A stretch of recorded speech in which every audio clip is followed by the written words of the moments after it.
Oh, okay. Making sure we're recording. So great. Thanks, Joanna. So thanks for those that joined us yesterday for the part one. Today it's pretty much the same kind of format. We did make a couple changes. So today we're going to do poll questions throughout the presentation instead of just leaving them all till the end. So pay attention for those. If you want to get the CEC credits, you will need to answer those.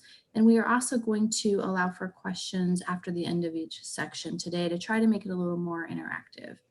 So those are the main changes today. So please feel free to use the chat box to ask questions, or when we pause for questions, feel free to take yourself off mute at those times. And we do ask that during the presentation, you do keep yourself on mute just to eliminate that background noise. So with that, I'm going to turn it over to John to start today's presentation. All right, thanks, Tara. Good morning, everybody. Hopefully everybody's having a good morning thus far. You're all coffeeed up and ready for an exhilarating conversation about LOMAC training. Just a real quick introduction to myself. I know that I gave an introduction yesterday. I think we've got a few new people today that was not there yesterday. So I'm going to do a little bit of a brief recap, refresher part of what we talked about yesterday, just to make sure they're up to speed so we can proceed forward. My name is John. I've been with Wood, and no, I do not sell dimensional lumber. I do water resources type projects, hydrology, hydraulics, watershed planning, flood mitigation design, and assist and will perform and or assist multiple LOMRs, CLOMRs throughout the country. I've been with the company for 16 years doing that same type of work. They just can't seem to get rid of me. Unfortunately, they're stuck with me, I guess. The agenda for today, well, we had a full agenda yesterday that really did more of an introduction. I did a more broader LOMAC overview of the entire letter of map change process. And we also went over both the NTEZ and NT1 applications yesterday.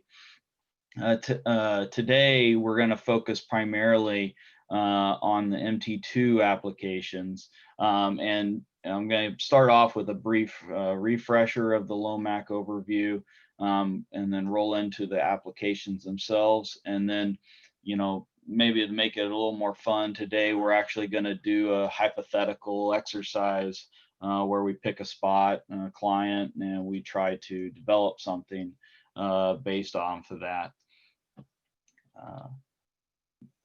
Goals for this is I'm kind of coming from this from a consultant's perspective. So I'm going to try, as we're going through this process, I'm going to try to talk more about, lessons learned and things that we can do on our side to streamline that process, things that are important to look at and try to accommodate as we go throughout the process.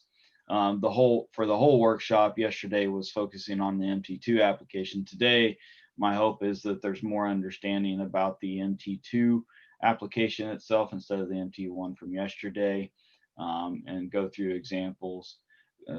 As I go through this again, I'm going to talk through about some lessons learned, some things to look for. As Tara mentioned, please ask questions. If you have a question, the chances are there's another person on here that has that same question, or it may lead to other questions. And so everyone benefits from you all asking questions. I encourage you to do that. There is no such thing as a bad question. And so we'll try to answer those as best we can. I'm not the expert at everything. I like to think that I'm always learning, but there's a lot of other people on here that do have a lot of experience as well, or different experiences that we can learn from. So keep that in mind, and please ask questions freely throughout the presentation. And then most importantly, have fun. These are LOMR and LOMACs. It's not quite as exhilarating maybe for some as doing like a big HEC-RAS 2D model or a very technical type topic, but this can still be fun and entertaining, and we're going to try to do that as best we can. thankfully we have Steve Samuelson with us today, so he's going to bring the humor wherever he goes. So that's good. Originally, this workshop was planned to be in person, and that was kind of on purpose because for me, for doing LOMAC training and LOMR workshops, I think there's a lot of value being learned from interactions with the audience. Lessons that you all have learned or experiences that you've had may be different than experiences in other regions that we can also learn from. So make sure to, again, ask those questions. We've changed the format to this virtual environment. I think we've got close to 40 plus people on here, so we'll do our best to make sure we're accommodating all the questions that we can get. But generally, we're going to have this PowerPoint, and then I'm going to bring up documents as we go through, especially as we go through the exercises, so that you can see how we're developing the information and bringing it forward. And then also, as Tara mentioned, we've got some quizzes and polls. Please be sure to pay attention as best you can. Hopefully I don't have a clear eyes or dry eyes for clear eyes or whatever that guy, what's his name? Bill Stein or whatever. I'll try not to have that voice through the presentation, so you all can stay awake and make sure you're staying coffeeed up. So a quick refresher of what we talked about yesterday. What is a LOMAC? It's a letter of map change. This letter it basically reflects official revisions or amendments to the effective firm.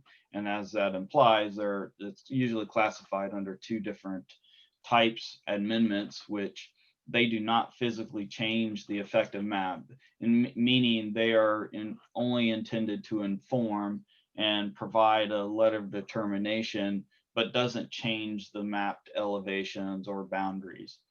The revisions, those processes that are revisions, they actually make a physical change of some kind, whether that be to the floodplain boundaries, profiles, flowway data tables, correcting errors in the base map, whatever it may be, those are classified as revisions.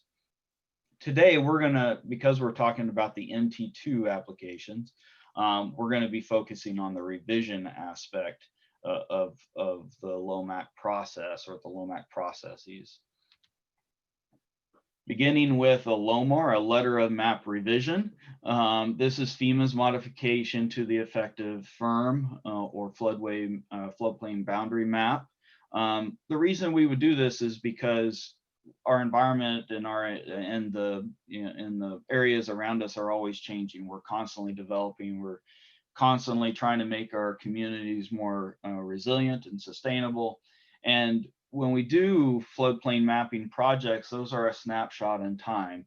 We do that based off of the conditions that we see at that time.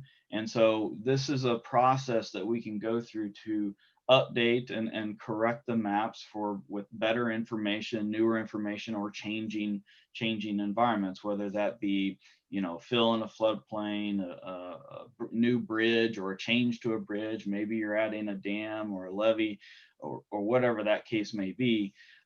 This letter of map revision is intended to update those maps so that those improvements are carried forward until the next mapping update. The implementation of this is that you were performing new hydrology or hydraulic characteristics, something that changes the base flood elevations. And an approved LOMR officially revises the firm and the FIS so that it's been brought up to date. The conditional letter of map revision is basically FEMA's comment on whether or not a proposed project would change the maps and would be approved. Basically, if you have a proposed project, you would submit all the same type of information that you would for a LOMR, FEMA will review it to make sure that it adheres to its requirements, make sure that all the regulatory products have been developed in such a way that they can be incorporated and that it all ties together correctly.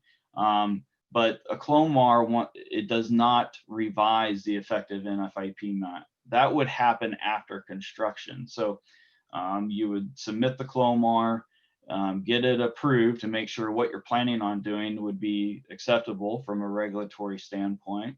Then once that's done, you would go and construct it based off of what you said you were going to do.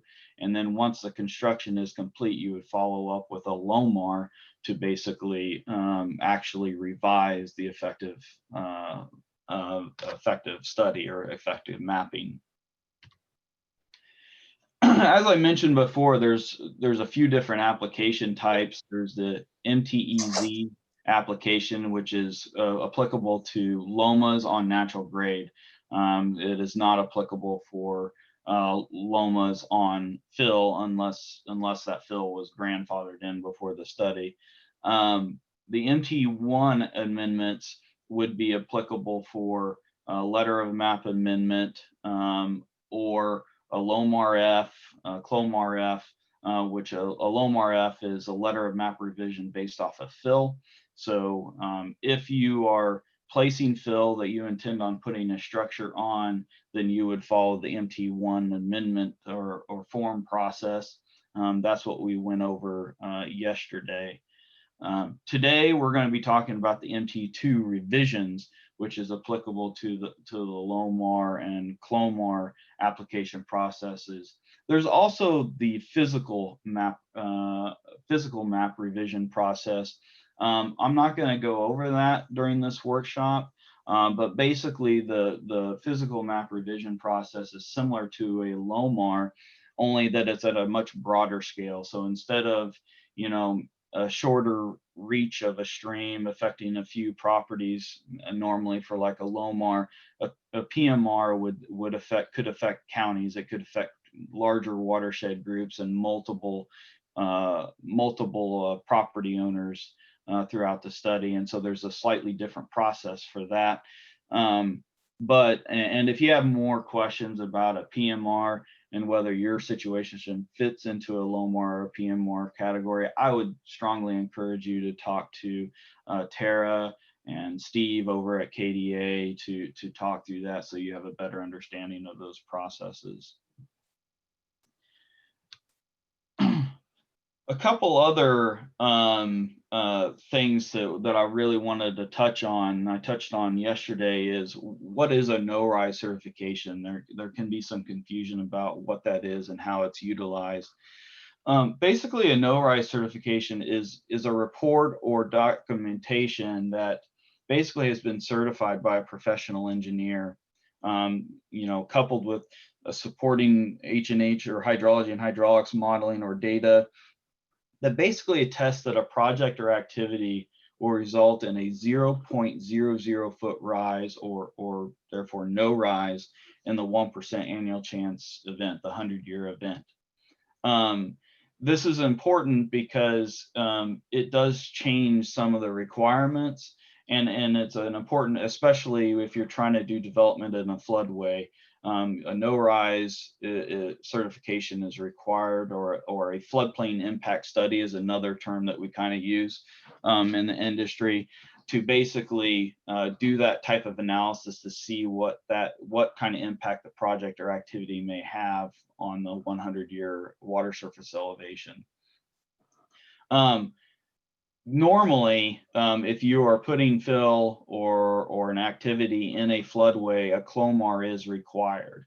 By doing a no-rise, if you are able to attain a no-rise certification based off of FEMA criteria, technically you're not required to do a CLOMAR. However, I always recommend to do a CLOMAR. There's several important aspects of a CLOMAR that really aid and streamline the LOMR and the approval process. And that's a pretty good segue into the next topic I wanted to cover, is talking about conditional determinations. A CLOMR, a conditional letter of map revision, is really intended to reduce the risk of non-compliance and to streamline that approval process.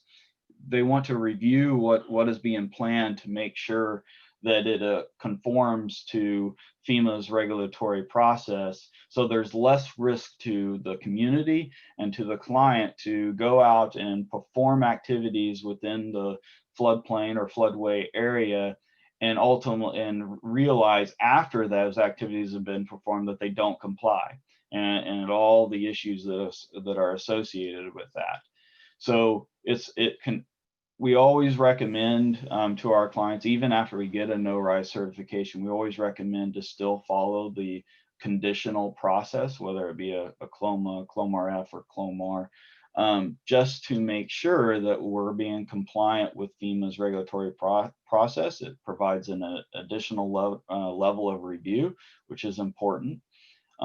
It's important to also know that the conditional determinations or letters, you pretty much submit the exact same information or very close to the same information as you would to make sure that you are meeting the same criteria as the letter of map revision process. So, you know, things like your H&H analysis, your making sure those methods are correct, things like your design plans, looking at all those.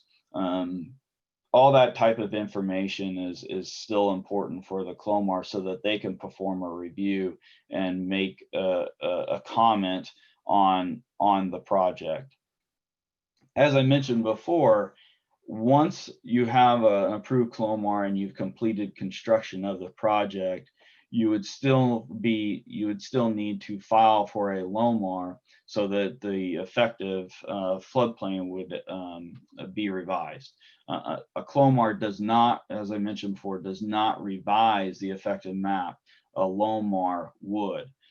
So just keep that in mind as you're looking at it. For an MT2 application, or CLOMR or LOMR based studies, these are the fees that are associated with those.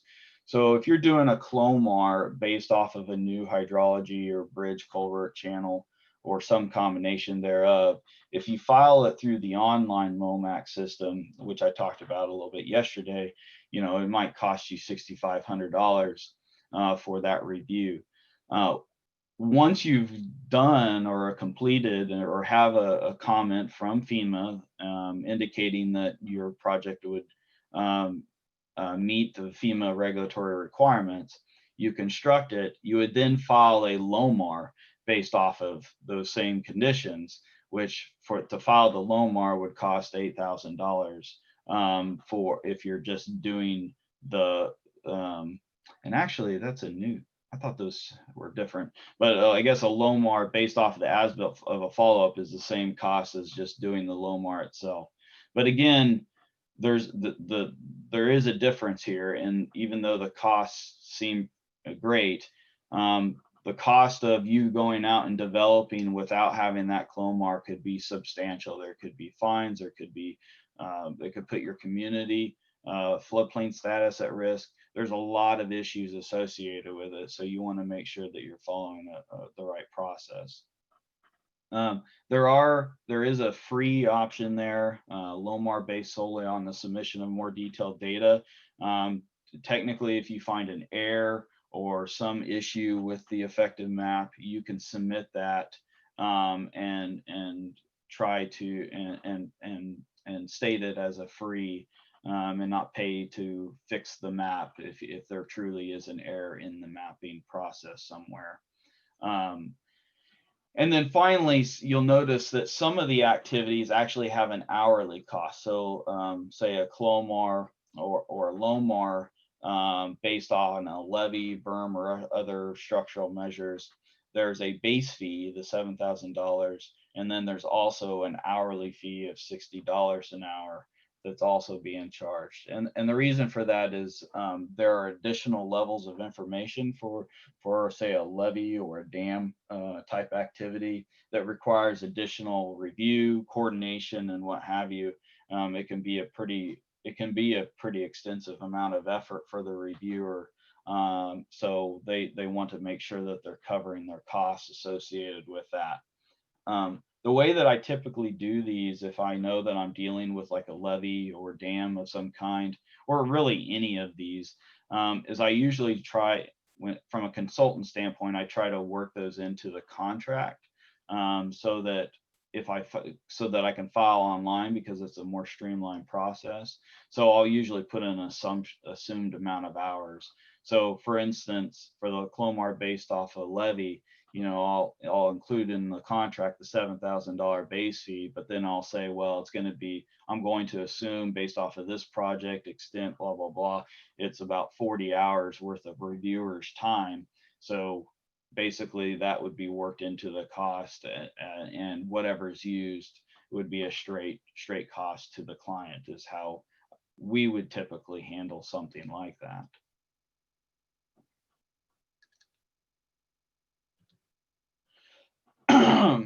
How long does the application process take? So I covered the MTEZ and the MT1 process yesterday. Just for reference, the MTEZ and MT1 is usually within the 60-day time window. There's also an LOMR process. We talked a little bit about it yesterday. The LOMR process is designed specifically for professionals, licensed professionals, to file LOMAs, that not based off of fill, based off of natural grade, a very simplified form. The LOMA process, actually a determination can be made within minutes. So if you've got pretty straightforward LOMAs out there that doesn't require the MT1, like a site based off of fill or what have you, then the LOMA process is actually a pretty good process. And there are plenty of surveyors and professionals out there that are certified to that and understand that process and can really streamline it. The MT2 application and its timeline, on average, I've seen these go anywhere between 6 to 12 months, depending on the LOMR project itself. And basically, once FEMA receives the application, they have 90 days to basically respond to the submission. And then once they respond, you have 90 days to respond back to them. And so, as you can imagine, there can be a cycle there where you're responding, then they're responding, and so forth and so on.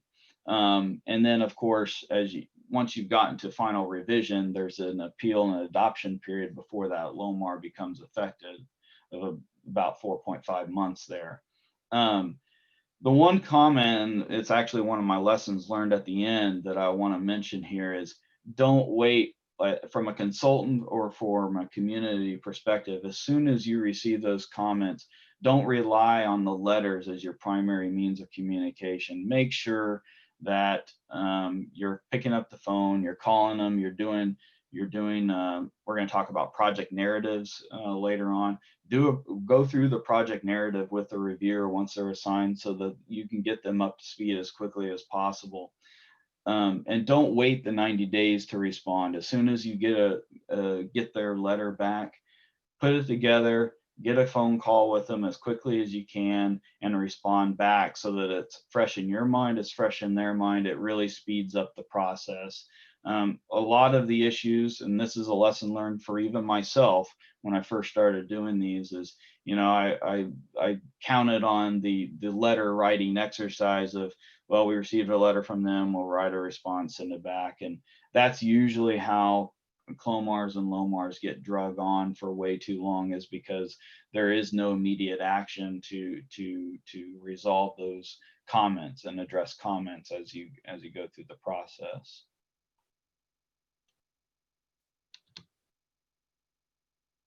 Okay, so that is the first poll. Tara, do you want to walk us through the poll? Yeah, so the first poll question here is, what does the C stand for in LOMR?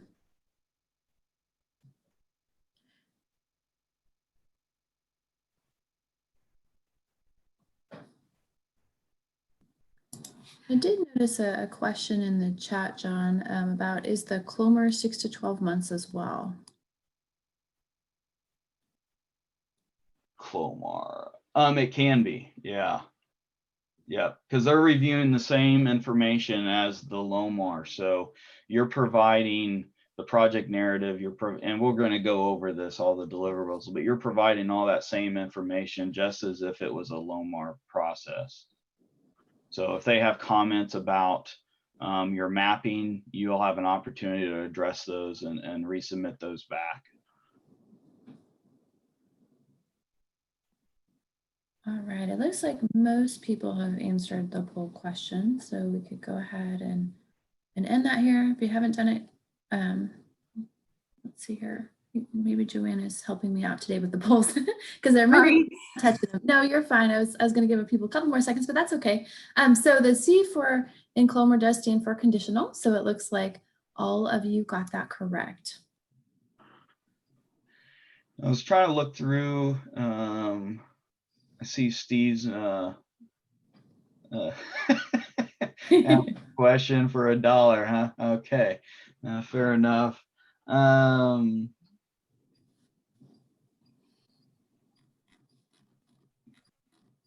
Can an approved LOMR F become invalidated during a future map revision?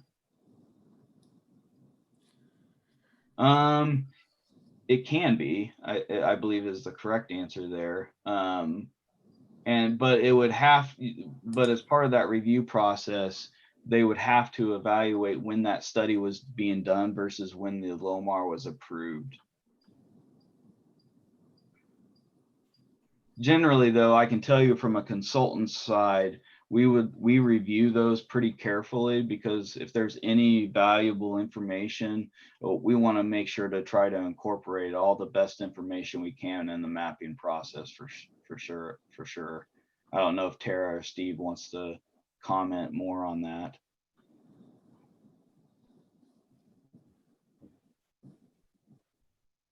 Well, Sharon asked about a fill pad, LOMR F. So if a new map came out with higher BFEs and the fill pad isn't high enough anymore because of the new changes to the flood map, it would be invalidated. That is correct. It would be. Many of them remain valid because BFEs don't always change. But like you said, it can happen. Well, and the other thing that's nice about the state of Kansas is you guys have 1 foot of freeboard requirement, which actually that problem can happen in other areas even more, because when you have mapping changes, sometimes they're only minor ones. And even in those areas where they're minor, you can have a lot more of those issues where they get invalidated. Whereas here in Kansas, at least you have a freeboard buffer that kind of saves you a little bit. And some areas are obviously more stringent than that even.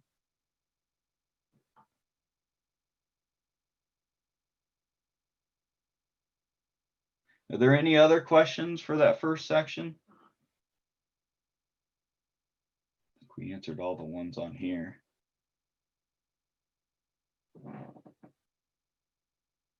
Okay. Hearing none, I guess we'll go ahead and move forward. Is that all right, Tara? Yeah, that sounds good. All right. So let's talk about the MT2 application and its process from a high level.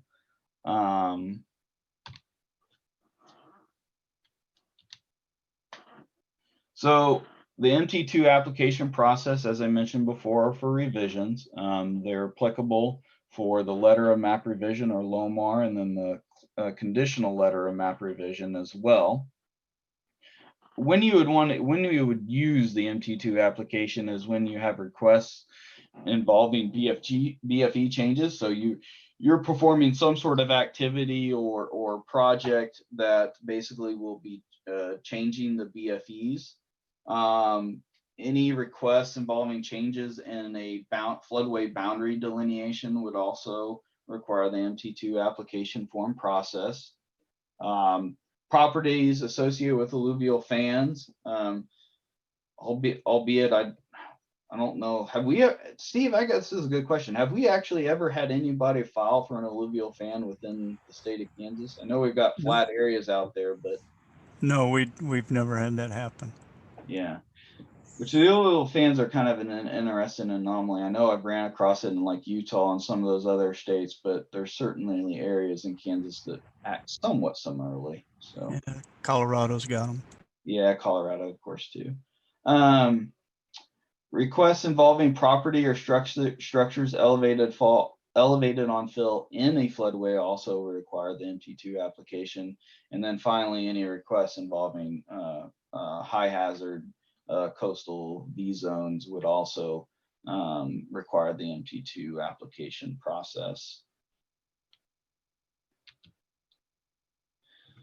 So for the MT2 application forms, there's 6 of them that are officially identified. There's certainly more requirements that we'll go over here shortly that are required for a LOMR CLOMR submission, but these are the official forms. Form 1 is an overview and concurrence form. This provides the background information about the project, things like where it's located, so forth and so on. Form 2 is for projects in which you are performing hydrology or hydraulic updates or information to support the project. So if you are putting fill inside of the floodplain, then you know at a minimum you're going to fill out the hydraulics portion of this so that you can provide information about how the water surface elevations are changing and whatnot.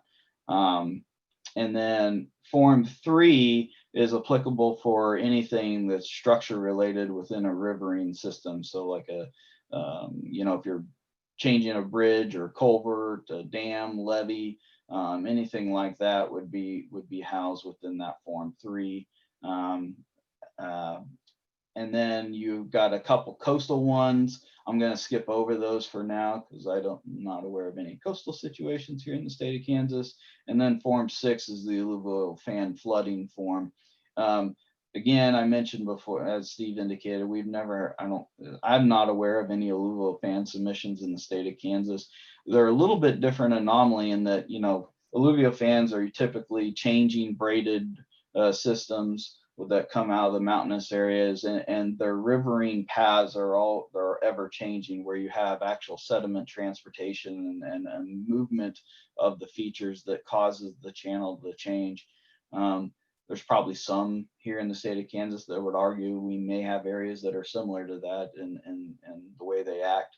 But again, and also there's a lot more geology associated questions, geotechnical type questions associated with that sediment transport in the alluvial fan form. For the purposes of the exercise that we're going to do later here, Form 1 through 3, I'm only going to talk through Form 1 through 3. I'm not going to be talking about Form 4, 5, or 6 for the purposes of this.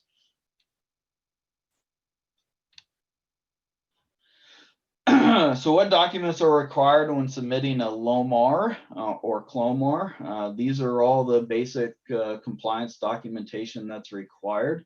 So for a letter of map revision, there's the project narrative part of it.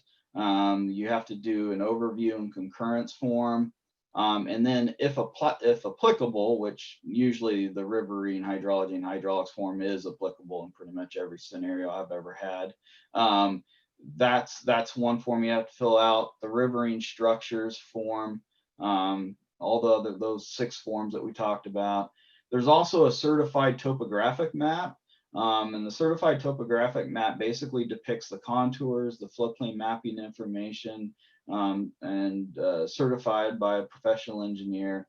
Basically, it's got to be a map developed well enough that the reviewer can confirm that the mapping aspect meets regulatory compliance or the NFIP regulatory mapping compliance. We also provide the annotated firm map, so reflecting where changes are occurring. Those are actually produced as well. For the LOMR, we would provide as-built. So a LOMR, again, is after the project has been constructed. You would provide as-built plans of the project so that the reviewer can look at those. There's a requirement for notification to any of the affected property owners, whether it be, that's adjacent or within the project site. I've got some examples here in a moment of those. Obviously, we've had situations where the development is only on the single property owner, so the property owner owns the entire property that's being affected. There's not really a notification that I've seen required for that. What I've usually done is just made a statement to the reviewer saying the affected area is solely within the applicant's property, and therefore no other notification is usually required, other than the community acknowledgement, which that community acknowledgement is actually within the overview and concurrence form. So when I say notification, I'm talking about property owners or adjacent properties. You still have to notify all the appropriate jurisdictions so that they can sign off on that. We'll talk about that in a moment. Any other NFIP mapping regulatory data, things like the profiles, flowway data tables, you should show the full completed profile and then box out the area that's being revised. And I've had an example that we'll pull up during our exercise that we'll walk through that, and you can see what that looks like. And then the payment information form for the LOMR. The CLOMR, as I mentioned before, has all the same requirements from a FEMA perspective as the LOMR, because they're trying to make sure that whatever you're proposing to do will meet the NFIP regulations, so that they can comment on it. In addition to those, though, there's also a requirement for ESA compliance, and we're going to talk about that in a moment here. But just generally speaking, even for a LOMR, you should be checking that that it meets the ESA, the Endangered Species Act compliance, sections 9 and 10 of that. Even for the LOMR, you should be as well. But I guess technically, right at the moment, you're not required to necessarily submit it as part of the LOMR application process. Now, that being said, and we'll talk about that, the ESA regulatory standards they're changing and in process right now, or at least they have been for what, 2 years, Steve? But hopefully they'll come out soon.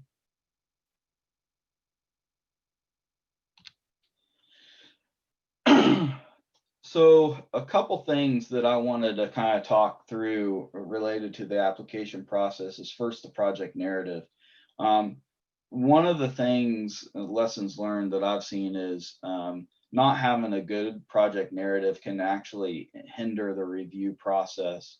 It's important that the applicant provides a quality project narrative that basically highlights what the project is, the purpose of the project, graphically represent the project, like where Phil is going, what have you. And if you can, as soon as you know who the reviewer is, I encourage you to pick up the phone, call the reviewer, set up a meeting to talk through the project so that they can provide additional input on what they're going to be required, and especially allow the opportunity for them to ask you questions about your submission, as well as them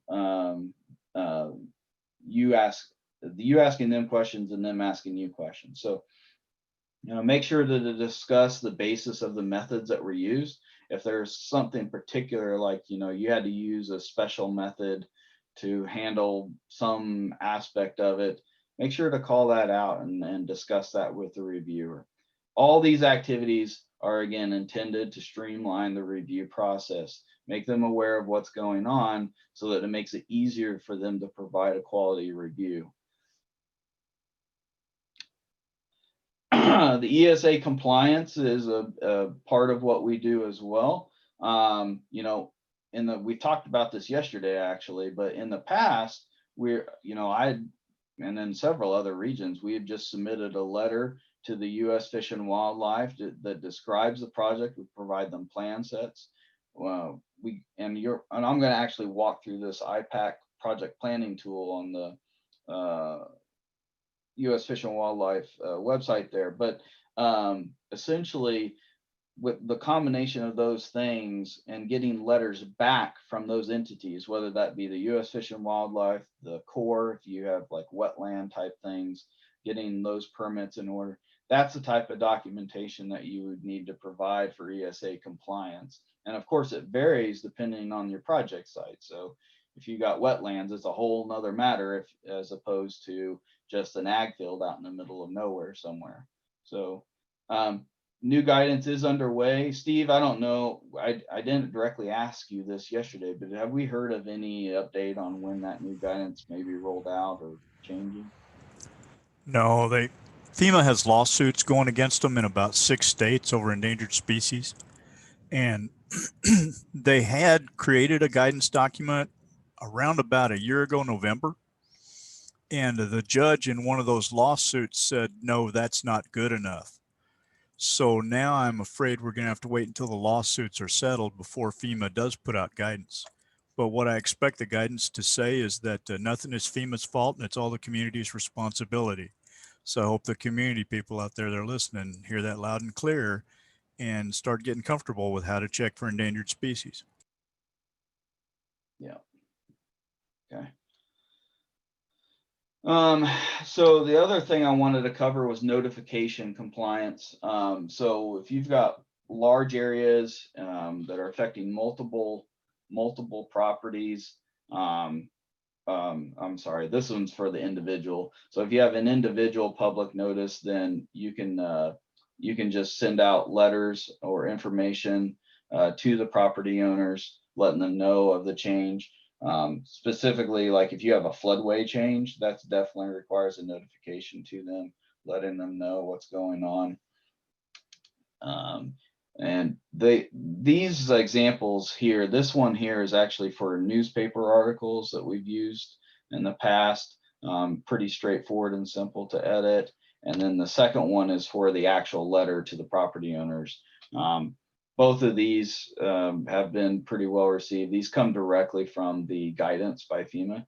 And I covered this yesterday, but kudos to FEMA. They do actually, in my opinion, they've provided a lot of great tutorials and information on how to fill these out.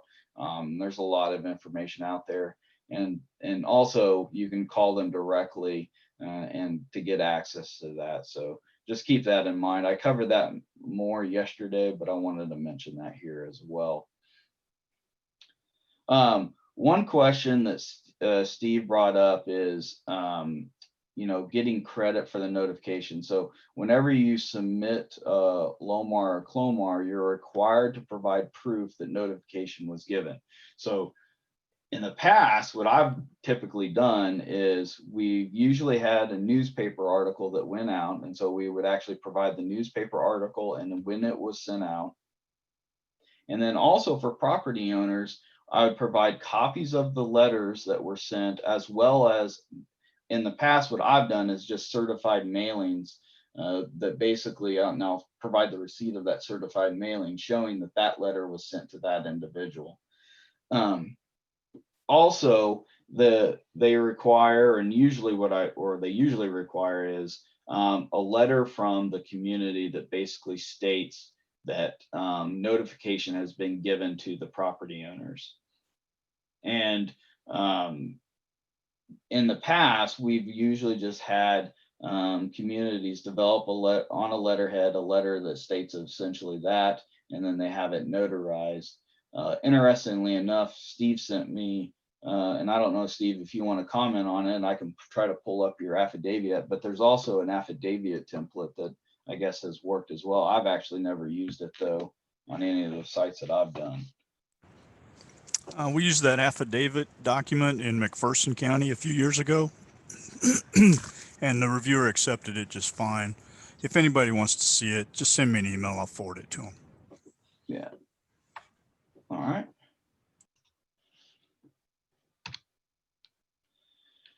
So where to send your application and payments? There's the online LOMAC process. They have a really nice website that's pretty streamlined. I encourage going through that process as much as you can because it does streamline the process very well.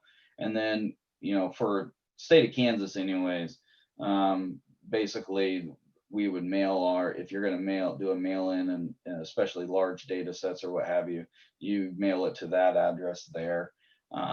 And that's how it would get processed. If you, like I mentioned before, if you have questions about the information or, you know, the requirements, what fee is required for your particular situation, I'd go to these online help documents, and then also, you know, pick up the phone, call them, email them, or chat with them, and they're there to help through that through the process of doing that. So with that, I think we're ready for our next poll, if I remember correctly.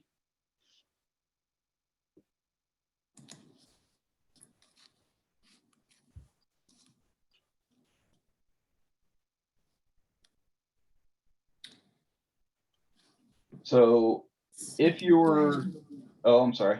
If you were to submit a LOMR application for a proposed bridge in Kansas, and along the Kansas River, what NT2 forms would you need? Just select all that apply, multiple choice.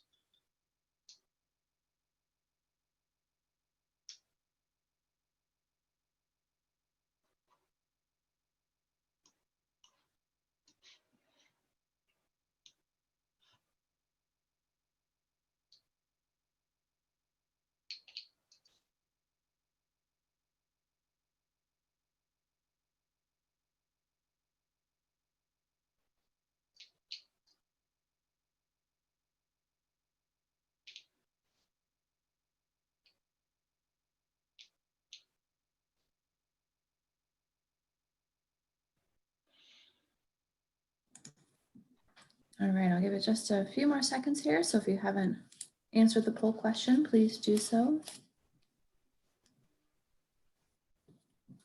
like most of you have.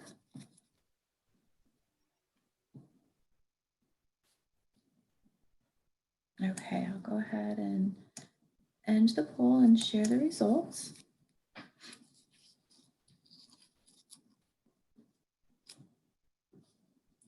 Looks like most of you got that correct. And John, I don't know if you want to talk more about that. Yeah, so the overview concurrence form, definitely, because that provides the property overview and information that's required. The riverine hydrology and hydraulics form will usually be required because you're evaluating the hydraulic impact of that bridge or structure on the river. The riverine structure form will also be required because it involves a bridge within the riverine area. So you'll have to document the characteristics of the bridge and the hydraulic information about the bridge on that form and its impacts. The payment information form, ESA compliance, is required as well because it is a LOMR, you have to provide documentation of ESA compliance as well. Coastal analysis of structures and alluvial fan. I could see how those may be applicable if you're dealing with a structure or like a coastal structure of some kind. Those would certainly be required, but typically not for the Kansas River that I'm aware of.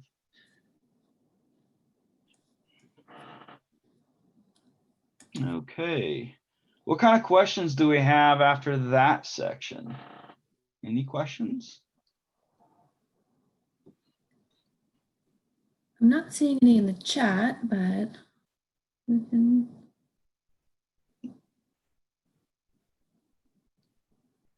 wait and see. Does anybody have any questions you want to enter in the chat, or if you want to unmute yourself and ask? I see Steve put in a question. What are the CFR requirements that require a community to file a LOMR?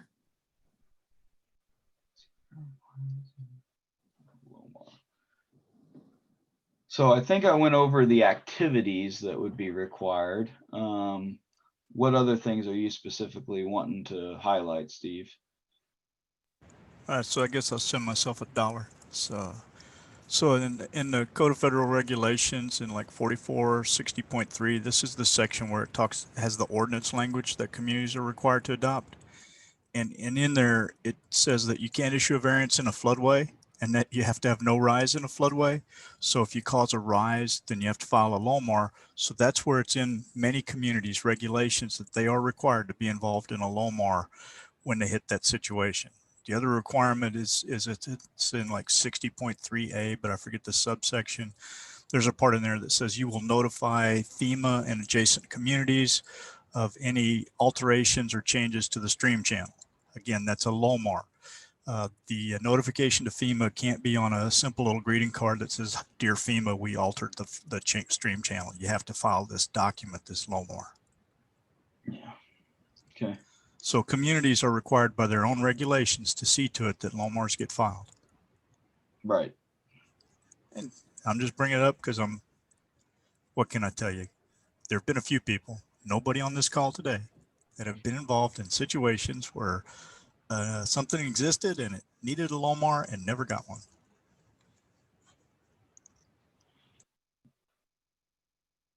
Okay. Well, Tara, yesterday if there's no other questions, yesterday I think we took a 5-minute break. Would you like to take a 5-minute break now before we start the exercise and lessons learned? Yeah, I think that'd be great. So if we could come back at 11, I think that would be perfect. Okay. 11 it is.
All right, it looks like it's 11. I hope everyone had a nice break. It's hard for me to know if you all are back here or not because I can't see you, obviously, but I think we're probably ready to get started again, John, if you're back on. Sure. All right. Yeah. Hopefully everybody isn't asleep now. Best here. So for this next section, and I've got a couple sections left, but this next one is actually walking through an actual exercise, a potential site, the hypothetical site that they want to develop. And so we're going to walk through the thought process and steps to pulling together all the information associated with doing a LOMR or CLOMR in this example. And it's going to get a little bit technical here because I've got some technical slides that I want to show and some things I want to point out. Yeah, it'll work here. There we go. So step one is just providing a site overview. So we've all sat down, all 42 of us, we've sat down with the client, we've talked with them, and they've decided that they want to build a house in this plot of land. You know, they believe it's in a floodplain, but they're not sure.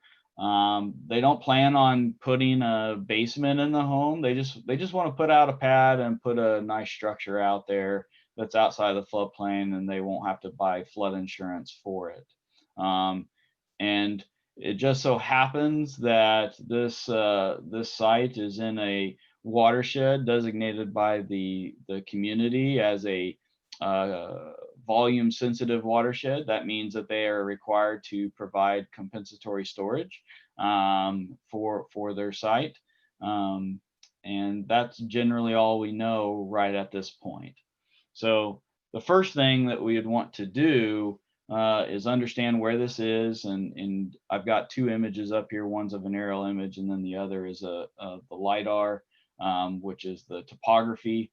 So you can kind of see the high ground is the red areas, and the blue or white pinkish color areas. I'm colorblind, so if I'm telling you all wrong colors, I apologize.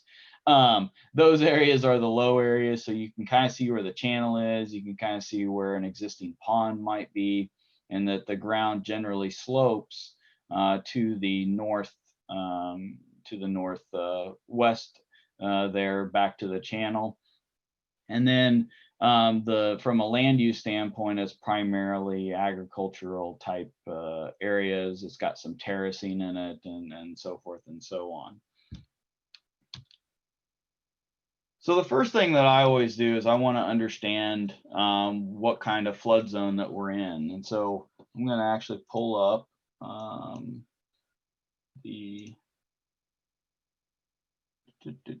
where is it? Not that one. That one. So I'm going to pull up the FEMA Flood Map Service Center. I talked about this yesterday. This is a pretty easy way of getting what the effective firm information is, something that will be required as part of the submission anyways. And so it'll tell us more about what zone we're dealing with right now. So first thing I need to do is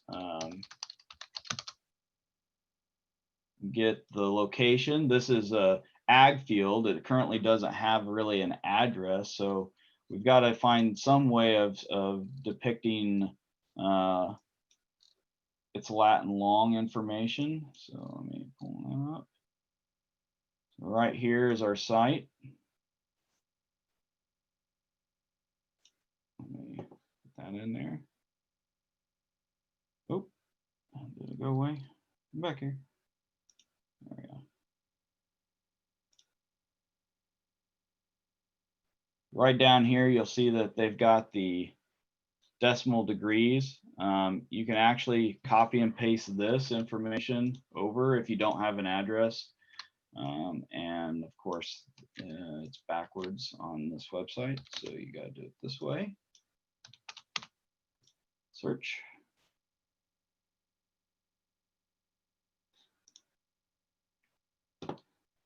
So there's our site, and it looks like development's actually occurred. So pretend like this is a big ag field at the moment.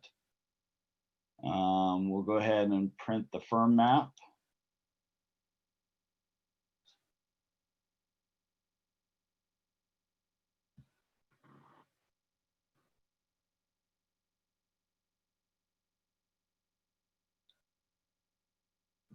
I don't have any Jeopardy music, sorry.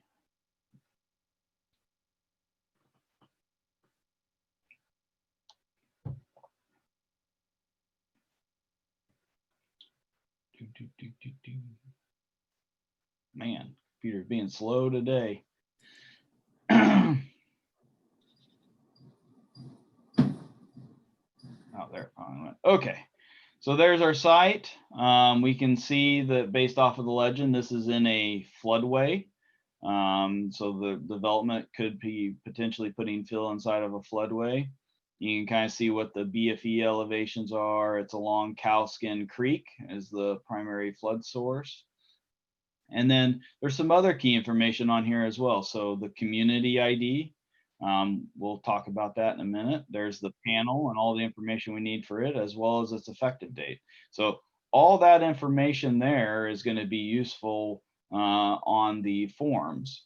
So you just save this to your computer, and then you will use that in a moment. But there's a few things that are key here that this tells us is we are proposing right now to put fill inside of a regulatory floodway. So immediately we understand that we're going to have to do a LOMR for this project because we could be potentially changing the base flood elevations as well as putting fill inside of a regulatory floodway, which will require, because we're doing that, we're going to have to do a no-rise certification to understand its and document its impact on the floodplain.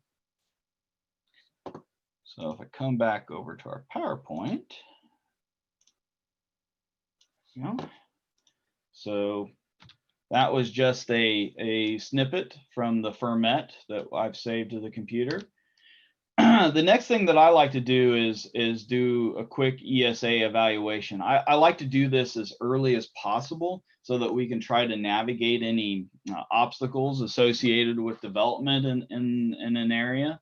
And so what I always do is I do this IPAC evaluation, and they have a nice website that you can go to for that. And I'll bring that over. So you create a login, and basically when you do this login, it brings up a map and you can draw the project area. So I drew a project area. I apologize, that's really small. But I drew the project area there so you can see where it's located. Generally, I drew basically a polygon around the ag field. There's, based off of the conversations with the client, we're not expecting to tear out any trees or any of the riparian, like the river sections or change the channel, the alignment or anything. All the fill and development would occur in the ag field itself. And so when you run this tool, basically it provides you what the potential endangered species are, any migratory birds or issues associated with that, as well as any critical habitats, and then wetlands. And you can actually scroll down through here and we can see that for mammals, we got the northern long-eared bat. We've got a couple birds here, the least tern, the whooping crane. I bet Steve has pictures of both of these somewhere in his collection. And then we've got some critical habitats. There's no critical habitats at this location that were identified. And then for the migratory birds, we can look at this and you can see which migratory birds that we're going to be concerned about. And there's this probability of presence summary. This is kind of nice because it tells you generally when there's potential presence, what time of year, and also like their breeding season, when generally that breeding season is. And so if you have an endangered species or a migratory bird like this, one of the things that you might try to do when something like to mitigate against impacting these issues is to say, well, we're going to do construction during the off-season times. And I think, Steve, you've got an actual recent example that you might want to mention and talk about that was similar to this. Short and sweet. Had one in Cowley County on the Arkansas River, and there are these sandbars down there on the river. And we got a letter back from the U.S. Fish and Wildlife Service that said the least tern nests on those sandbars in the river. So but they also said that the tern migrates south around the beginning of October and wouldn't be back until April. So they let us do the project, but we had to do the project starting in October and be all finished with the work by April. It was real easy. There you go. So this is useful information, and Steve just gave a great example of how that could be utilized. There are no wildlife refuge land areas or fish hatcheries that we need to be concerned about. And then you'll notice this wetlands. And apparently when this was ran, it didn't pop up with anything, but it gives you, you can go to this map and you can take a look at this map. So if you click on this link, you'll get this little web map viewer that'll pop up, and you can navigate to your location and you can see what type of wetlands inventory has been identified for the location that you're going to be working. And in this case, they've identified the previous pond that was here as a potential, and you can kind of click on it and take a look at the information about it. And so they tell you what classification it is. And then, I know this probably doesn't mean a lot to a lot of people, but this code classification talks a lot about what type of system it is, how often it's wet, and things of that nature, which is all important for when you're doing an environmental impact study and understanding. So all this information would be documented.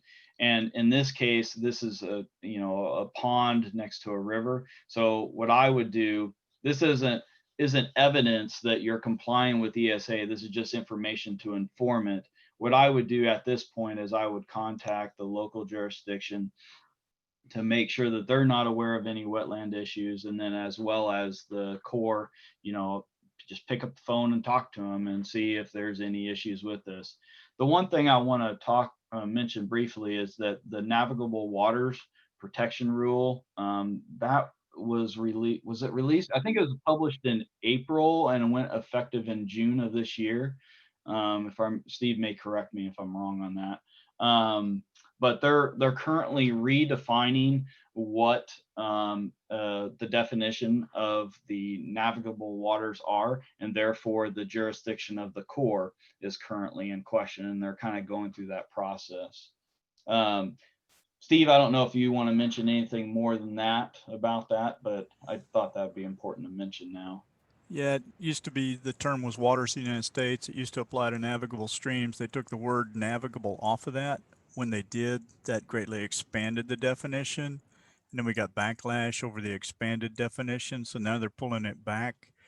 And they're probably going to take, they call them intermittent streams, which is like the creek behind my house. It's dry 9 months of the year. It only has water running through it when it rains heavy. Yeah. So a lot of those streams are no longer going to be waters of the United States. But some of the issues there haven't really been ironed out. Yeah. So just be aware of this. And like I said, this is a good tool to go to inform you, but then I would contact the local community and or the Corps just to make sure that you're complying with any issues associated with that, especially for this site, since there is some information here. It's worth just taking a snapshot of this and talking through that with the Corps and making sure that we're not violating and we're being compliant with what we know today, at least. This resource list can be printed, and I oftentimes will include it for simple evaluations. You can actually define a project and get an official species list and make species determinations by going through this process here. I'm not going to do that, obviously, because this is hypothetical, but you could technically step through this process and get the U.S. Fish and Wildlife to respond to that.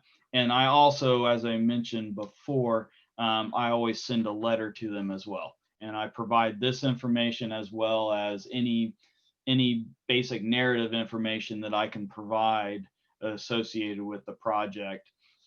And in this case, some of the things that I would immediately do based off of what I just seen here is, first of all, I would try to, I'd try to avoid development in these time frames.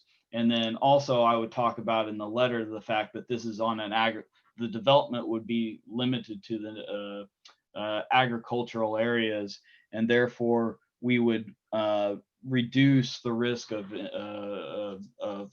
adversely impacting any environment or ecosystem associated with the endangered species themselves. It's already an ag land, it's already disturbed.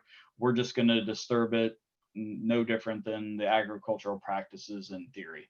That's part of what I would suggest. Okay, so with that in mind, we've kind of identified any potential environmental issues. Those have now followed on a parallel track. So we're contacting the Corps, we're contacting the community, we're contacting the state of Kansas, letting them know what's going on. Janelle's on here, giving them a heads up. Hey, this is something that's coming down the pike. We just want to make sure that we're following all the correct processes.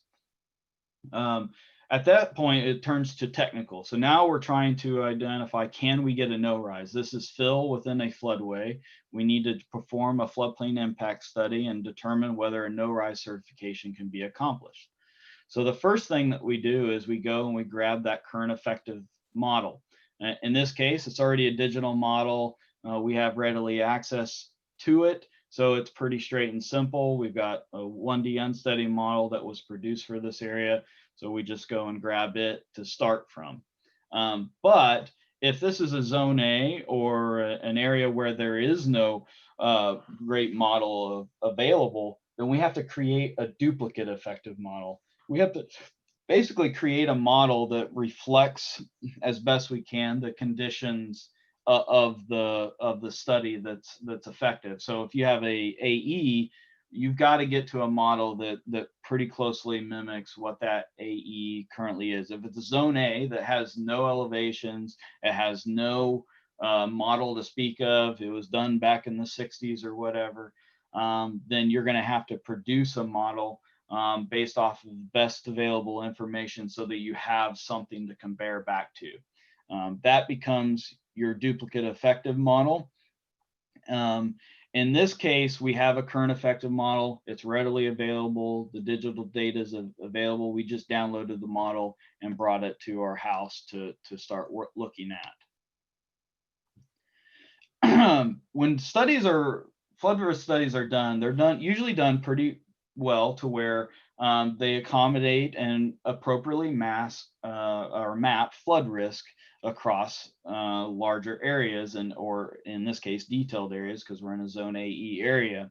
But that doesn't mean that we have all the necessary information to be able to perform an evaluation for the fill. So we know we've had discussions in this project where fill might be going, where there might be excavation. So we want to put in, as an example here, a new cross section or sets of new cross sections so that we can better evaluate the impacts that the development might have. And we want to make sure that we're keeping with the original cross sections, both upstream and downstream. So say upstream of 167th Street, we want to try to keep all those the same. And downstream of this project site, we want to keep all those the same. But we want to better inform the small reach where our development's going to go. So we'll take a copy of the effective model. We'll add cross sections to it. When we put in Manning's values, we're going to look at how Manning's values was done upstream and downstream, make sure they made sense and try to be consistent with those. We want consistency in how the study is being accomplished. If there's any special grading that was missed during the original study, this is the opportunity to correct the effective model based off of better localized information, better reach information. And that's why they call it a corrected effective model. this corrected effective model becomes the new base condition for which we are going to evaluate our impacts on. So it's important that we get this part of the process right, because this sets our new existing conditions. In our reports, or in the floodplain impact study reports, we always do a comparison of the effective or duplicate effective versus the corrective effective model. And this is just a comparison, a hypothetical comparison of this scenario that we have, where you can see we added a new cross section. Obviously, we don't have a comparison with the new cross section, but you can see how the water surface elevations were changed upstream and downstream. You want to make sure that this table is large enough that you're tying in upstream and downstream, because that's one of the requirements, is that we have to be within a half a foot of the BFE upstream and downstream of this location from a tie-in perspective. Honestly, they say a half a foot, but we want to be much closer than that. 0, ideally, is where we would draw our limits, so that we know we're tying in appropriately at those locations. So before we start developing the proposed conditions, one of the important things to think through with the client is understanding how they're going to develop their site. I mentioned before that, you know, they're just wanting to put a pad in hypothetically, and they're wanting to put a building on top of that pad. They're not wanting to put a basement or anything like that. So we want to make sure that we're figuring out what that minimum water surface elevation or freeboard is, so that we can make sure the pad is developed high enough that it meets the state of Kansas or the local jurisdictional requirements. So if we have a no rise, theoretically, and so if we go back to that screen that has the elevation there, and we'll just guess it to be 1367, because this cross section over here comes over, impacts the site, it's conservative. So if our elevation is 1367, for instance, we need to be 1 foot above that. So our pad at a minimum needs to exceed 1368. And so that's an important item to identify, because depending on what the water surface elevation ends up being, you want to make sure that this pad is high enough that it meets those requirements. As well, what you don't want to do is say, oh, well, we're going to do this up here and we're okay because we have 1 foot of freeboard, but then they come in and they end up developing this, and you can see with that same elevation, what ends up happening is now, and it no longer meets the requirement. So make sure to have this discussion, or that from a consultant's perspective, we want to make sure to have this discussion so that we can appropriately lay out the site and make sure that we're meeting the regulatory requirements of that area. So with that, we develop a proposed grading plan, we lay it out, you know, we develop a copy, we copy the corrective effective model, we put in this new topography, make sure that we adjust the Manning's in value. So if you're putting in a pond area, make sure that proposed Manning in value is adjusted versus grass versus ag versus impervious. Make sure those are all being accommodated. And then we update the cross section with the correct information. So in this example here, I've got this little red line here that represents the new cross section. This is just a hypothetical. It actually doesn't even relate to this necessarily, but my point is where we're putting in fill, we'll block those areas out, and then where we're excavating from the natural ground, we'll put those areas in. And this is where I was talking about before. There could be local requirements that are in addition or exceed the state or FEMA's requirements. And as I mentioned before, this has a compensatory storage requirement, for example. So if it's compensatory storage, we want to make sure that the total volume of fill going into the floodplain is also excavated out of it, so that we're not adversely impacting the volume capacity of the watershed or of the riparian area, the floodplain area, to meet local requirements. Some areas that I've worked in, you literally have to meet it at every single elevation, and all the water surface elevations have to align. It's not just filling in the volume, but it's also the total volume of runoff cannot exceed what it was before, not just the peak flow or the total volume capacity. So those are all considerations that we have to take into account here.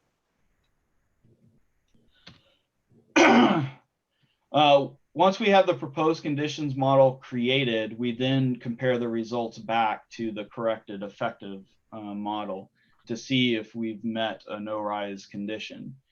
This is just, again, a hypothetical. So we ran a bunch of numbers, put it in here, and voila, miraculously, we have a no-rise condition. Yay for us.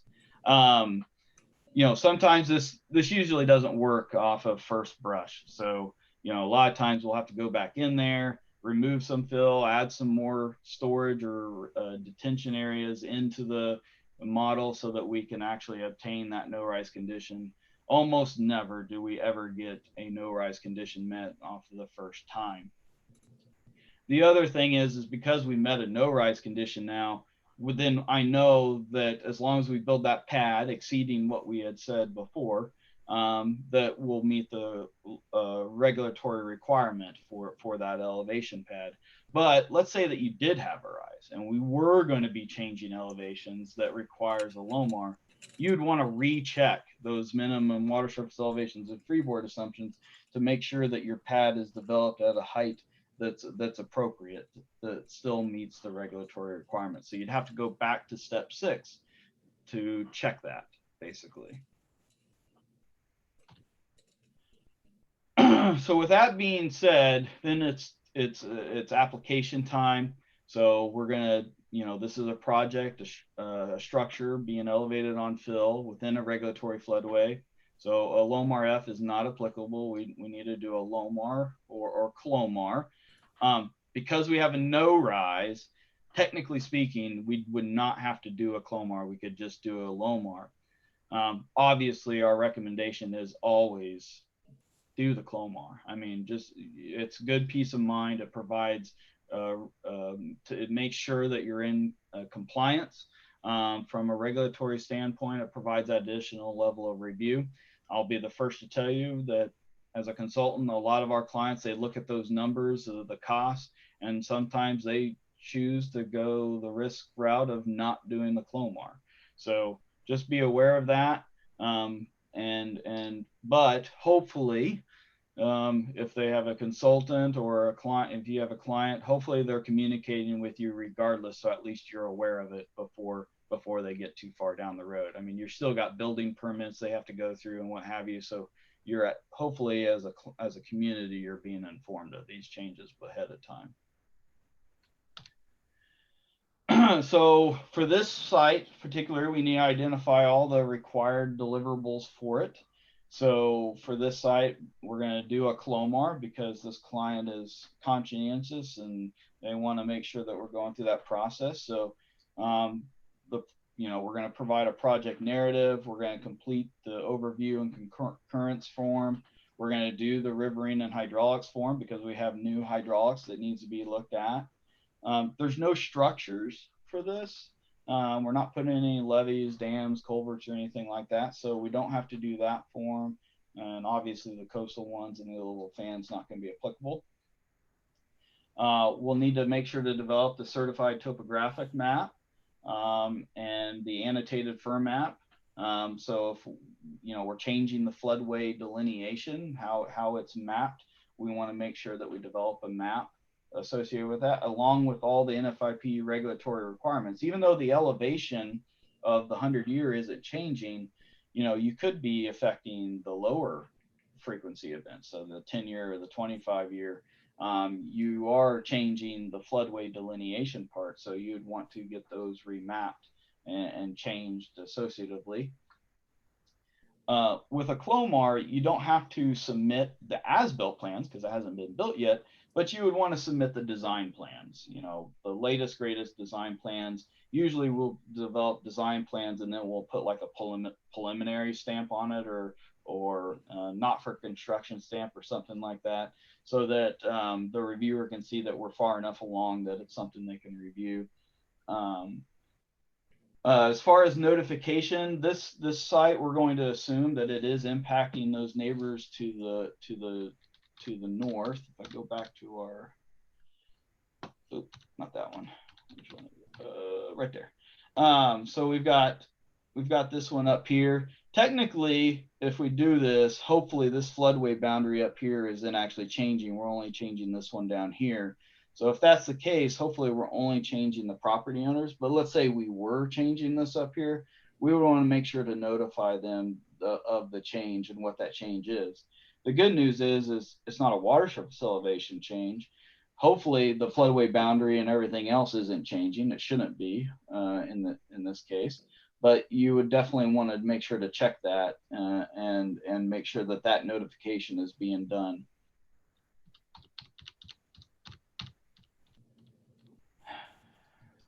And then we're doing the ESA because this is a LOMR. We need to provide documentation that we're being compliant with the ESA. So all that work that we did at the front end on that parallel track, we're going to submit those letters. So I've submitted a letter to the U.S. Fish and Wildlife, the IPAC review.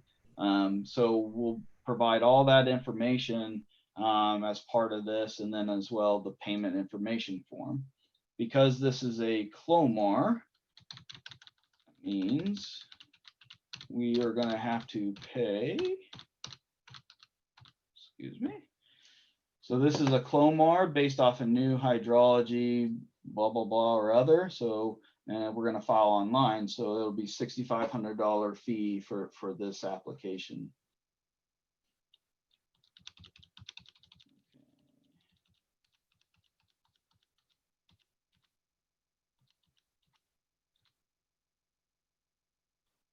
Okay, so with that, let's take a look at the files and we can walk through those forms. Bear with me here.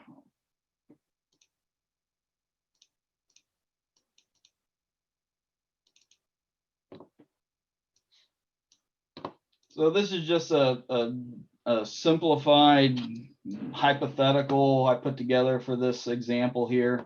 You can see I've got my forms down here that we filled out. And then for each requirement, I have a folder that I try to call out to make sure that we're addressing every single requirement that was in that table before. So a project narrative, I'm going to have a report in here or a short memorandum that discusses what the project narrative is. It'll have a map. It'll talk about the goals of the project, what we're trying to accomplish, and so forth and so on. Any obstacles, those would be also discussed in there. The effective firm, so I'll have a copy of our firmet that I showed you in the previous presentation, and then a lot of times what I actually will do if I can is I'll actually take a snippet of the effective FIS DFirm and the firm panels, and I'll include those as well as additional information. And the reason I do that is because if you provide them what the DFirm was before, technically they already have it. So this might be, to some of you on there, probably seems redundant, but remember, I'm also delivering this back to our clients. So they're getting a copy of this as well. I like to provide them the original DFirm as well as the modified DFirm. So when I say DFirm, I'm talking about the digital flood insurance rate map database information. So I'll have a database for what it was, and then I'll have a database for what it is proposed to be. That way that our client or anybody else that downloads this or has access to it, they can see that comparison themselves on any GIS mapping platform. I'll have the hydraulics information in here. So we're not doing a hydrology change. So, you're not going to have a hydrology change, but you'll have the digital models and then the technical report for the hydraulics analysis. Sometimes this no-rise is actually in the technical report. So you may not have this in here. You may just refer back to that technical report and the no-rise certification will be included within it. But basically this no rise certification basically is the sealed part that attests to the fact that the project meets a no rise criteria, meaning it meets 0.00 feet of rise.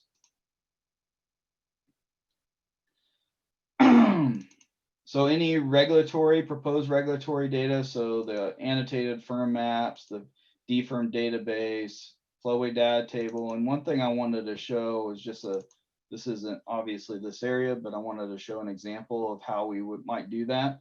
So if we revise a flowway data table, we'll adjust the values and then we'll put a box around the values that are being revised. In this case, this actually was due to a backwater, so none of these are actually changing. But if you're changing these lettered, this box would stretch out across all these, and you would be changing sections of the river course, if that makes sense. This makes it easier for the reviewer to know what is changing in the flowway data table so that it can be incorporated easier down the road.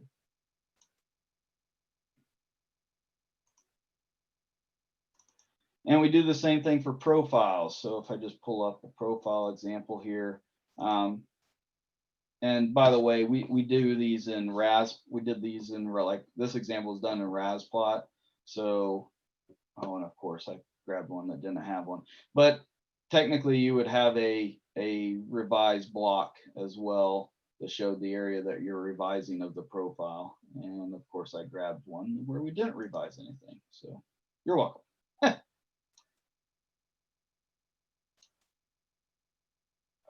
ESA documentation, as we talked about before. So there's a report that comes out of the IPAC planning tool, the letter I sent, and then hopefully you got a response letter from the U.S. Fish and Wildlife saying, yay, yeah, you're not going to cause any issues.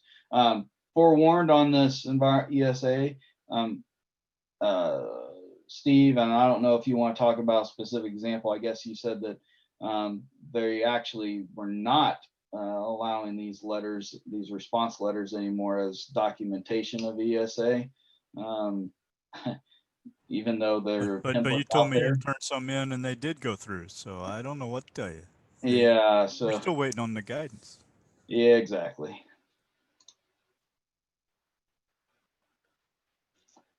Notification documentation. So if we did a neighbor letter, we would put that in here. And then if we had certified mail for that letter, we'd make sure to copy that receipt in here as well. If you have a larger site and you're doing like a newspaper, publish newspaper article, then you would include that in here as well for them to look at. And then a certified topographic map. You basically have a big map that has the contour lines and what have you on it. I also provide the digital DEM. Even though the map is required, to me, the digital DEM and the metadata of that are more important. And they really need to be provided because that's what, that's ultimately what we're producing it from. So if we're producing the floodplain mapping, they need to understand the source of that information and be able to view it. That's the important parts there. Okay, the forms. So I just went through real quick, filled out some of the stuff for the forms, and I'll talk about specifically where I pulled some of this. So we're filing a LOMR, and then there's this overview form, and you notice this information. If I can try to.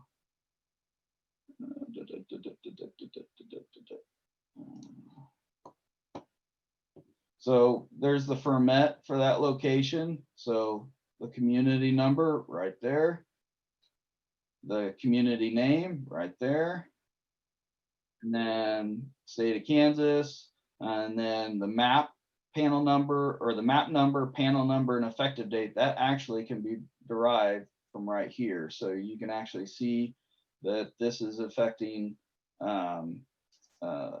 this community panel, and then there's the effective date. So hopefully that makes sense. What's wrong with what I've done here? Can anybody call it out? Anybody?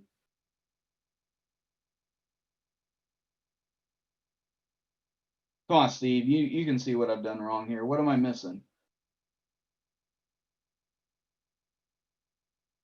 I've only put in one line. Sorry, John, I'm multitasking right now. Okay, that's all right. I only put in one panel, but the project site's over here. And what happens if I'm making changes downstream further, or if I'm changing this other side? I would want to make sure that this panel is also included in this line. So if we're not changing it, then it wouldn't have to be listed here. But if I happen to make some sort of change that affects this other property on the other side, I would want to make sure that that panel is also listed on here. Flooding source, it's along Cowskin Creek right there, which I typed it in wrong.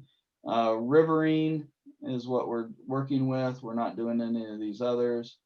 It's a zone AE area, and then we're doing a physical change, hydraulics, and a regulatory floodway revision for this location. For structures, we're just putting in fill into the structure or into the location, and we're providing documentation of ESA compliance because this is a LOMR. So this is going to have fees. So there's that checkbox, there's that, and then there's a payment form. No, I'm not going to give everybody on here my credit card information. And then probably one of the more important areas is this community compliance. Hopefully, we've been talking with the community through the life cycle of this project. They're up to speed with what we're doing. That way, when we provide, and what I do is I always provide a copy of this whole submission. Basically, I provide a draft copy of that to them, and I say, we're getting ready to submit a LOMR. We would like your input and acknowledgement of it, and basically I'd give them a copy of this form so that they can verify it and sign off on it. And then if you have components, like we have a riverine hydrology and hydraulics form, again, these have to be sealed. I understand why they do this, but basically the engineer needs to seal this, but also realize our report, the floodplain impact study and NORI certification, they're also sealed. So that documentation is provided regardless. Okay. That's the concurrence form.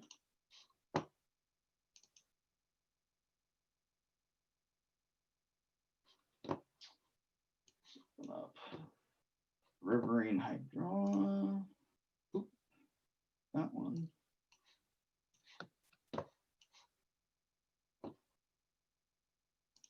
I got way too many things up on my screen right now. Okay.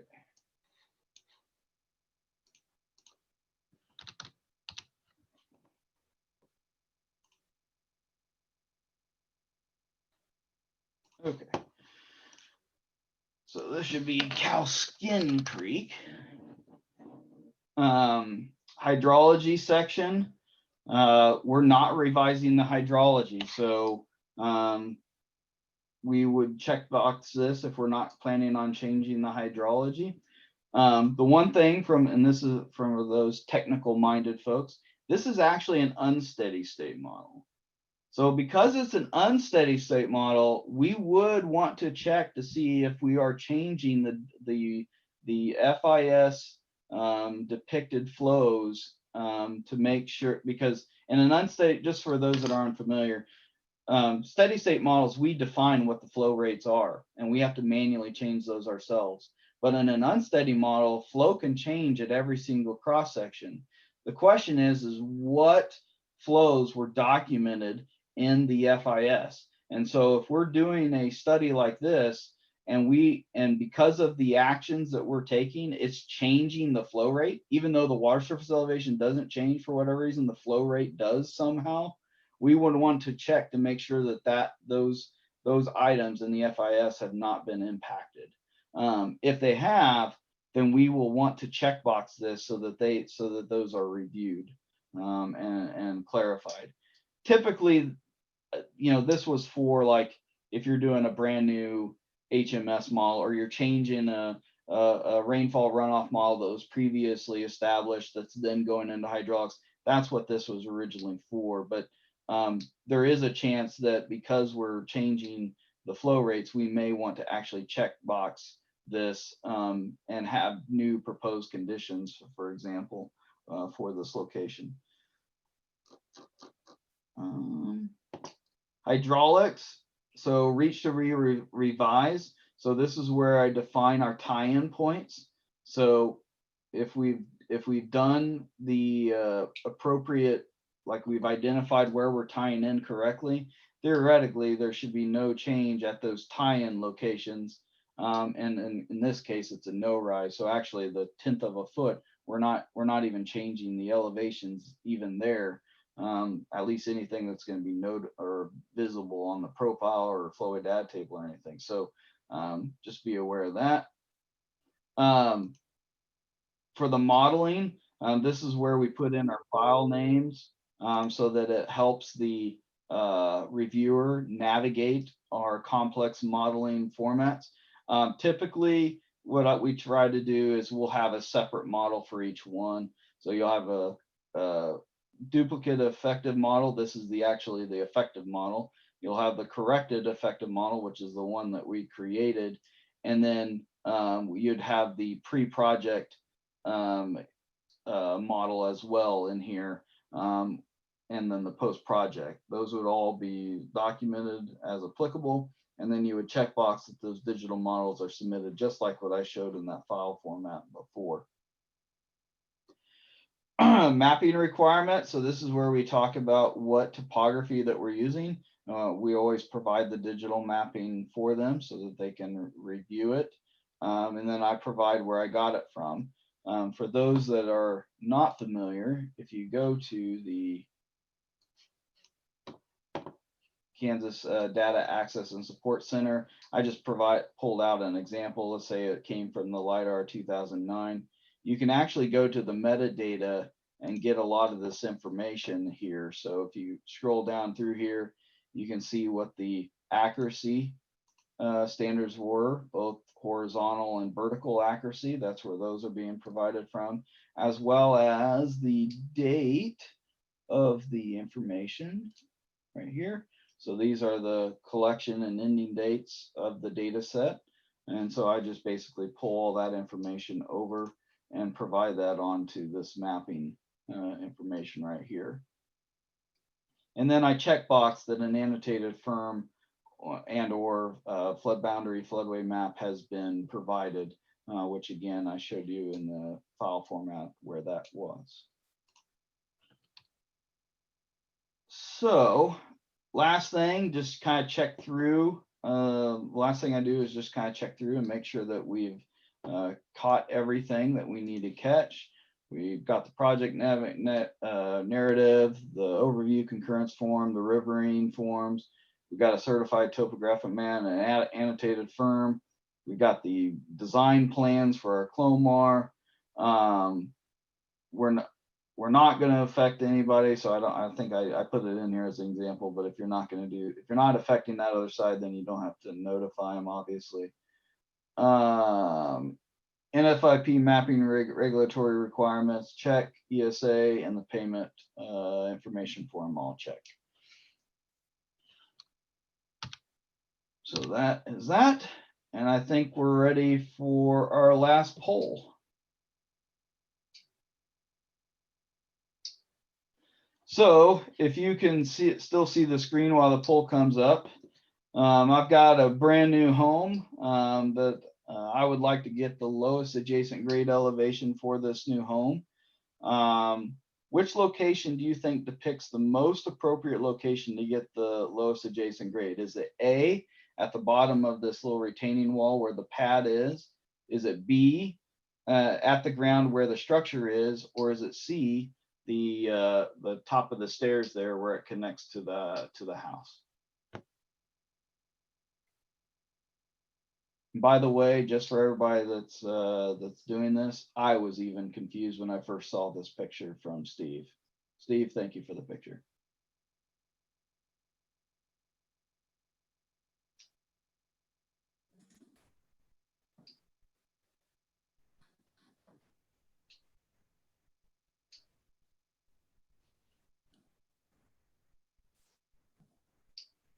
All right, it looks like about 75% of people have voted, so we'll give it just a little bit more time here so you can get your poll question answered.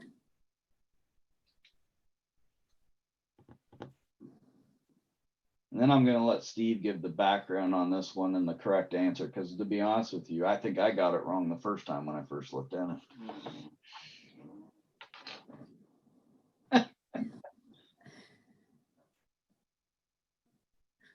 And by the way, that's not my house, even though Steve is claiming it is. All right, it looks like most of you have answered, so I'll go ahead and end the poll and share the results.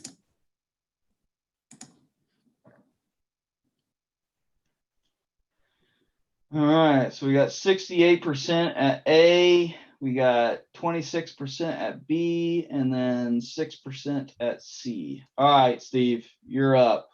What's the correct answer here, and this based off the situation that you're aware of? The correct answer here would be B. And so let me explain what you're looking at a little bit better. Do you notice that the siding on the manufactured home is a different color below the level of the deck where the stairs go up to the front door?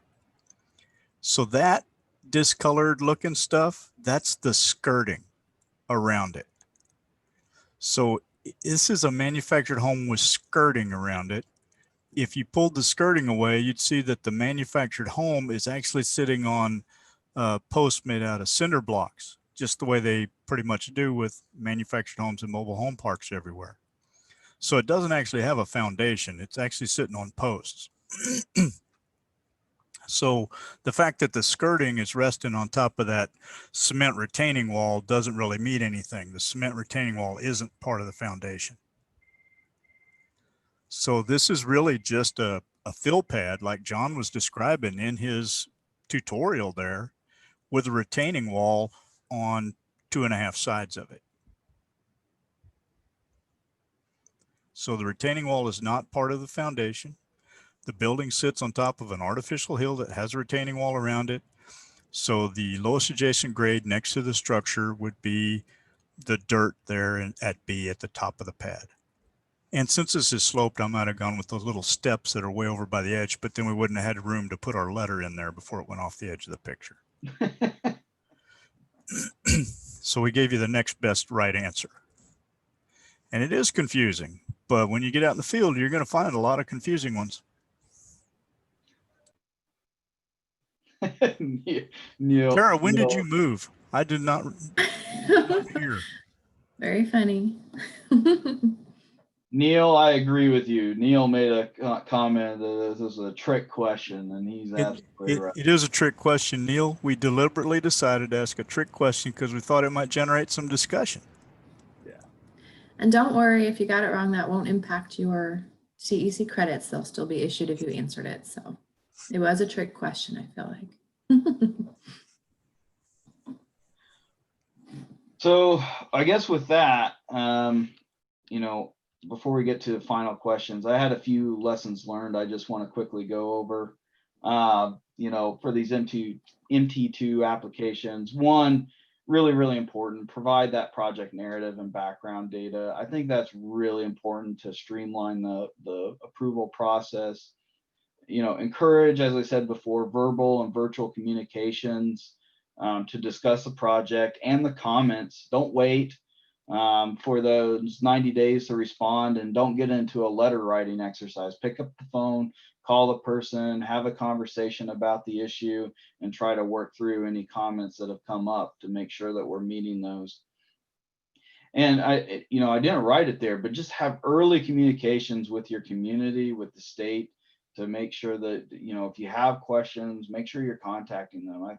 Honestly, that's an oversight on my part. That's probably one of the top things that ought to be on here, just to make sure that we're filing these correctly. Make sure that you're performing your regulatory mapping data checks. For those of us that do mapping day in and day out, we have quality control procedures. It still surprises me, even for us. I mean, honestly, and I know this is for any other firm out there, but it still surprises me to this day how simple little typo elevation here or something gets into those flow weight data tables. just do the checks to make sure that we're catching those. It'll make the reviewer's job a lot easier. Make sure that we're catching all the community acknowledgements. If you got a project site that goes over multiple jurisdictions, make sure you're communicating with all of them, and multiple panels. Make sure that we're catching those multiple panels, just like what I showed before. Maybe we are changing the floodplain. If we are, that panel was awfully close to the project site. You want to be careful to make sure that we're identifying that and providing a modified annotated firm if we are. Lacking notification is a common one too that we've seen in the past. Just make sure that we're notifying those impacted property owners, and we're providing appropriate floodway public notice as well. If we're doing activities in the floodway, then we need to notify the public of that. And then non-compliant models or methodology.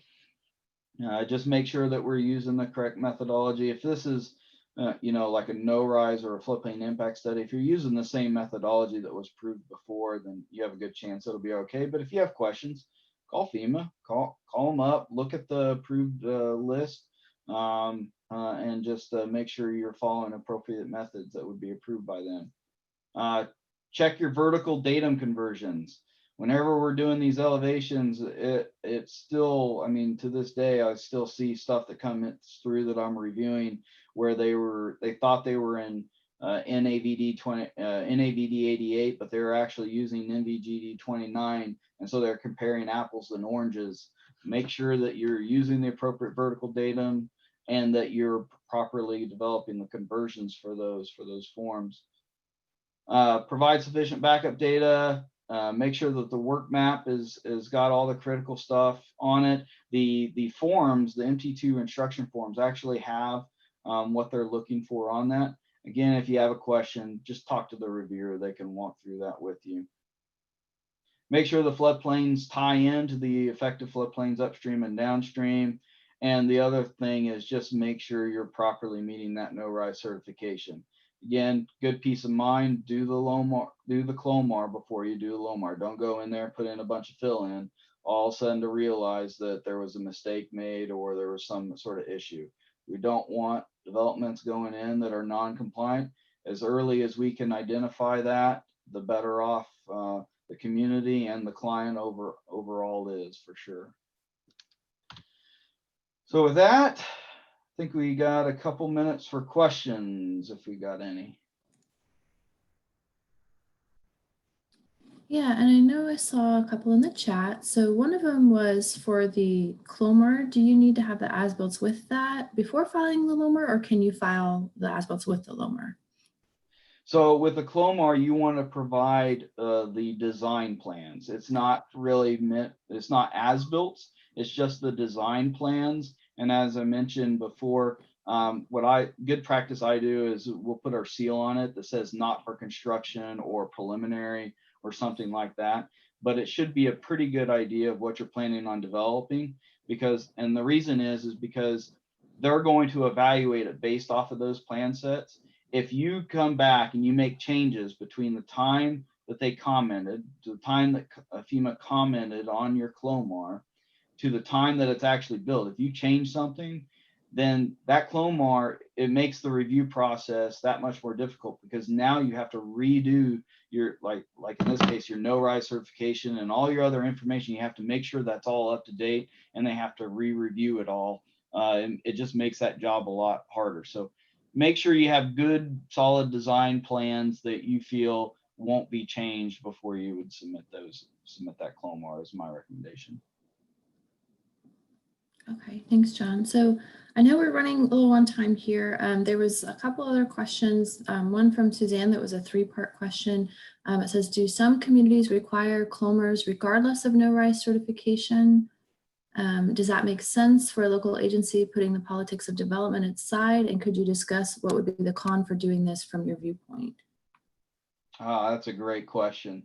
So, so the engineer side of me always says, do the CLOMR. It's peace of mind, do it. The economic side of me says, I understand there are certain situations where clients don't want to do that for particular reasons. Also, from a timing standpoint and development standpoint, they don't want to do that. There are communities out there in the country that I've worked in. And I guess I'm not sure about Kansas. Maybe Steve can speak more to that about Kansas specifically. I'm not aware of any, but there probably could be. There are communities out there that do require a LOMR to be submitted. They actually write that as part of their building permit requirements and what have you. So just be aware of that. You might read Tony's chat comment right under Susan's.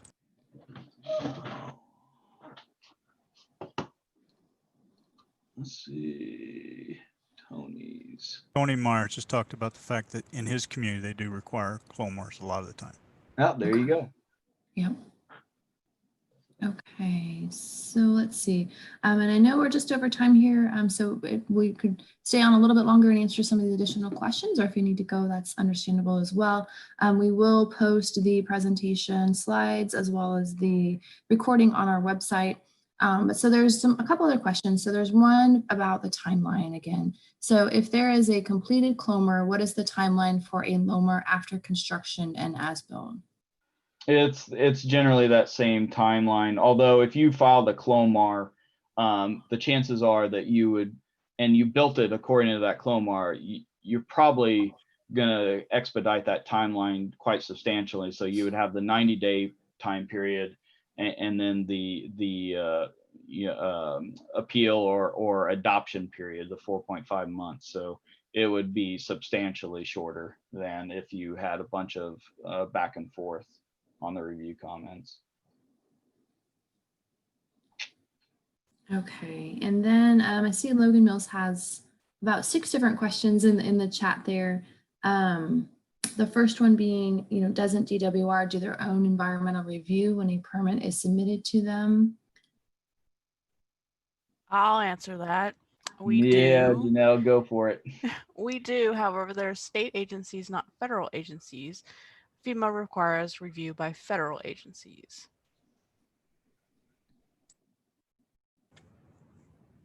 Okay.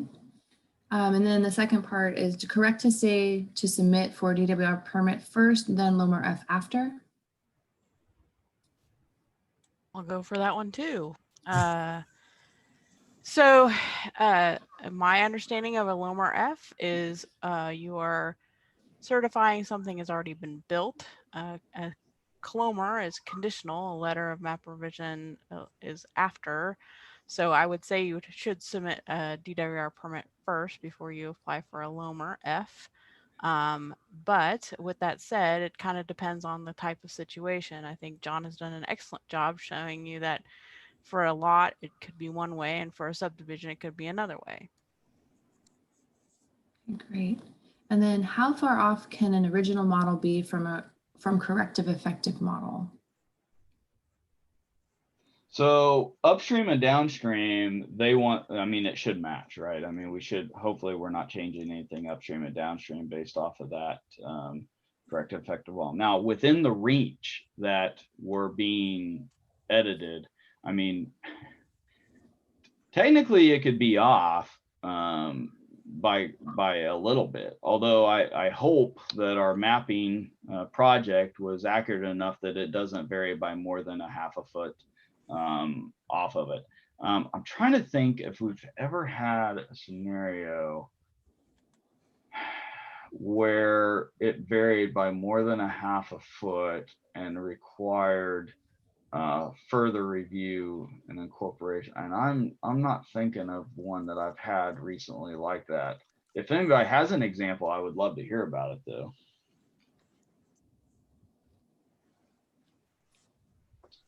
Okay, and then the fourth question on there is, how do you find out if something has compensatory storage requirements? Oh, definitely talk to the community. Talk to the community and jurisdiction that you're within.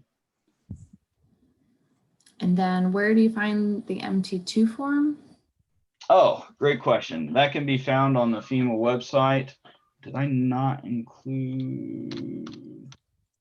Yeah, I included that in the presentation. I know I did in part 1, but there is a website that you go to, and it actually and I can show you that real fast.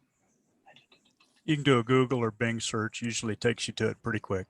Yeah, it's really fast. There's actually a page that, yeah, I'm not finding it right now. We'll send that out, Logan. Make sure you have it. Yeah, include that. And then the last one he had was, why are no rises calculated to 0 when BFEs are regulated to the nearest 10th?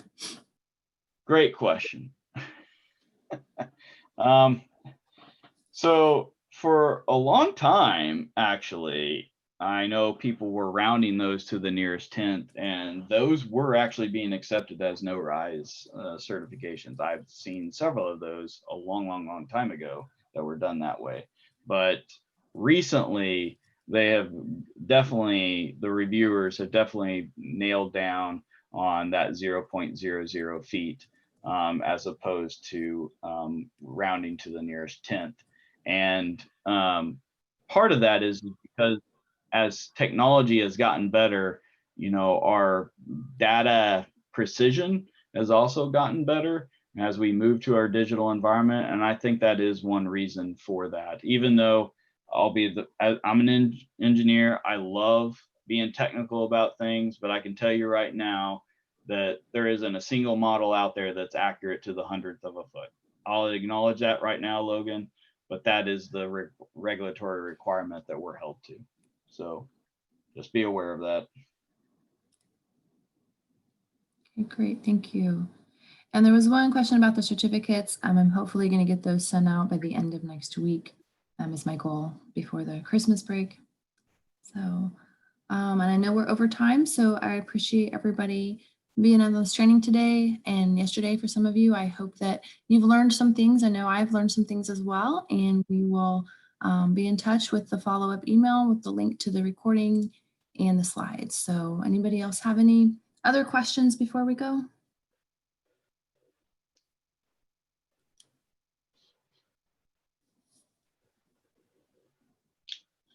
I do not. Thanks, Tara. Appreciate it. Yeah, thank you, John. All right, well, thanks everybody.